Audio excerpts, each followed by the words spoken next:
ഇന്ന് ഞാനിവിടെ ചെയ്യാൻ പോകുന്നത് എന്താണെന്നറിയോ? ഒരു നൈറ്റ് തയ്ക്കാൻ പോവുകയാണേ. ഞാൻ തുണി വാങ്ങിയിട്ട് എനിക്കുള്ള നൈറ്റ് തയ്ച്ചെടുക്കുകയാണ്. അത് ചുരിദാർ കട്ട് മോഡലിലാണ്. തുണി 4ആയിട്ട് മടക്കിയിട്ടിട്ടുണ്ട് കേട്ടോ.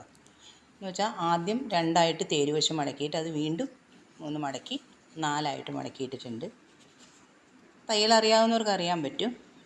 ഈസിയാണ് ഇത് തയ്ച്ചെടുക്കാൻ. വെറും 15 മിനിറ്റോ 10 മിനിറ്റോ, എന്നെ സംബന്ധിച്ചോളം 15 മിനിറ്റ് വേണം. കാരണം എനിക്ക് മെഷീനിലിരിക്കുമ്പോൾ കുറച്ച് പ്രശ്നങ്ങളൊക്കെ ഉണ്ട്.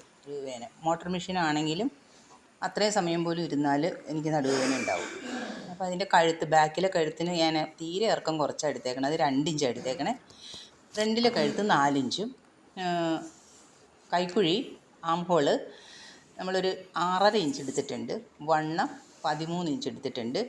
പിന്നെ സൈഡിൽ 12, അത്ര എടുത്തിട്ടുള്ളൂ. ഇനി ബാക്കിയുള്ളത് മുഴുവൻ ലെങ്ത്തിലേക്ക് പോകും. 54 ഇഞ്ച് ഇറക്കം വേണം എനിക്ക്. അപ്പോൾ നമുക്കിത് വെട്ടിയെടുക്കാം. വെട്ടിയെടുത്തിട്ട് നമുക്കതിനൊന്ന് തയ്ക്കാം.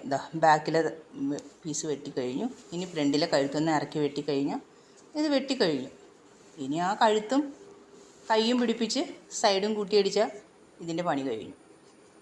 ഇങ്ങനെ കഴുത്ത് കുറച്ചൊന്ന് ഇറക്കി കൊടുക്കാം. 4 ഇഞ്ച് ആണ്. അപ്പോൾ അതൊന്ന് വെട്ടിയെടുക്കാം. വെട്ടിയെടുത്ത് കഴിഞ്ഞിട്ട് ഇനി നമുക്ക് അതിൻ്റെ ഈ ബാലൻസ് കിട്ടിയേക്കണ പീസിൽ നിന്ന് വേണം കൈ വെട്ടിയെടുക്കാനായിട്ട്. അപ്പോൾ കയ്യിൽ നമുക്ക് തികയാത്തതുണ്ട്. അവിടെ നമുക്ക് ഒരു കഷ്ണം പീസ് വെച്ച് കൊടുക്കണം. അതിനുള്ള ഇതുണ്ട്. പിന്നെ കഴുത്തിൻ്റെ ക്രോസും വെട്ടിയെടുക്കാം. അത് ക്രോസിനകത്തുള്ള തുണി ഇതിനകത്തുനിന്ന് തികയില്ല. അപ്പോൾ എൻ്റെ കയ്യിൽ വേറെ വെട്ട് കഷ്ണം ഇരിക്കുന്നതുകൊണ്ട് ഞാൻ ആ ക്രോസ് വെട്ടിയെടുത്തു. നൈറ്റ് തയ്ച്ച് കഴിഞ്ഞു കേട്ടോ. ഇട്ട് കാണിക്കാൻ പറ്റില്ല, അതുകൊണ്ടാണ് ഞാനിത് ഹാങ്ങറിൽ തൂക്കിയിട്ട് കാണിക്കുന്നത്. അപ്പോൾ എൻ്റെ വീഡിയോ നിങ്ങൾക്കൊക്കെ ഇഷ്ടമായെങ്കിൽ ഒന്ന് ലൈക്കും ഷെയറും സബ്സ്ക്രൈബും ചെയ്യണേ.